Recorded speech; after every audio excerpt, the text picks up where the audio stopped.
Hello friends, welcome to best cooking. இன்றைக்கி நம்ம கோடை வெயிலுக்கு ஏற்ற ஒரு குளிர்ச்சியான ஜூஸ் தாங்க செய்ய போகிறோம். வாங்க இது எப்படி செய்யலாங்கிறதும் பார்க்கலாம். இப்போ நம்ம வெள்ளரி பழம் ஜூஸ் செய்ய போகிறோங்க. இதுக்கு நான் ஒரு பாதி வெள்ளரி பழம் தான் எடுத்துருக்கிறேன். பாருங்கள், எனக்கு நல்லாவே வெள்ளரி பழம் நல்லா பழுத்து வெடிச்சிருச்சு பாருங்கள்.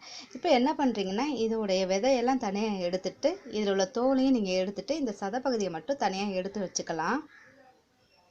இப்போ நம்ம வெள்ளரி பழத்தை நல்லா க்ளீன் பண்ணி இதை நான் சின்ன சின்ன பீஸாக இந்த மாதிரி எடுத்து வச்சுருக்கேங்க. அதே மாதிரி பால் எடுத்துக்கோங்க. தேங்காய் பால் அரைமுடி தேங்காய் நான் திருவி பால் எடுத்து வச்சுருக்கிறேன். இதுக்கு தேங்காய் பால் யூஸ் பண்ணிங்கன்னா இன்னும் டேஸ்ட் அதிகமாக இருக்கும். இப்போ நம்ம ஒரு மிக்ஸி ஜாரில் இந்த பழத்தையெல்லாம் ஆட் பண்ணிக்கோங்க. இப்போ நான் பாதி பாதியாக நான் அடிக்க போகிறேன். அதனால் பாதி மட்டும் இப்போ நான் சேர்த்துக்கிறேங்க. இப்போ இதில் பாதி அளவுக்கு தேங்காய் பால் ஊற்றிக்குங்க. இப்போ இதில் நான் ஐஸ் க்யூப் ஆட் பண்ணிக்கிறேன்.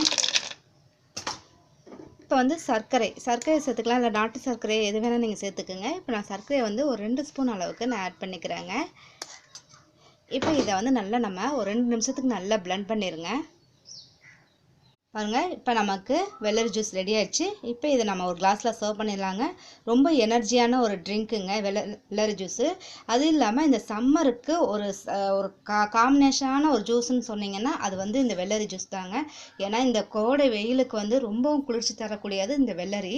அதனால் இந்த ஜூஸ் செஞ்சு சாப்பிட்றதுனால உங்கள் உடம்பு ரொம்ப குளிர்ச்சியாக இருக்கும். அது மட்டும் இல்லாங்க, இதை தேங்காய் பால் நம்ம ஆட் பண்ணியிருக்கனால தேங்காய் பால் நமக்கு நல்ல கொலஸ்ட்ரால், அதாவது குட் கொலஸ்ட்ரால் இருக்கனால நமக்கு நல்ல ஒரு எனர்ஜி ட்ரிங்க் இது மட்டும் இல்லை, நீங்கள் இப்பவும் குடிக்கலாம் சம்மர் டைமில். ரெண்டாவது இப்போ வரப்போகிற நோம்பு டைமில் நோம்பு திறக்கும் போது கூட நீங்கள் இந்த மாதிரி ஜூஸ் ரெடி பண்ணி குடிக்கிறதுனால உங்களுக்கு நாள் முழுதும் அந்த விரதம் நீங்கள் இருந்து உடலில் எனர்ஜி இல்லாமல் இருக்கும்போது இது மாதிரி வச்சு குடிச்சிங்கன்னா உங்களுக்கு நல்ல ஒரு எனர்ஜி கிடைக்கும். தேங்காய் பாலில் அதிக அளவு நல்ல கொழுப்பு சத்து இருக்கனால உங்களுக்கு நல்ல ஆரோக்கியமான ஒரு ஜூஸ் தாங்க இது. கண்டிப்பாக நீங்கள் ட்ரை பண்ணி பாருங்கள். உங்களுக்கு பிடிச்சிருந்தா லைக் பண்ணுங்கள், ஷேர் பண்ணுங்கள், மறக்காமல் சப்ஸ்கிரைப் பண்ணுங்கள். Thank you viewers.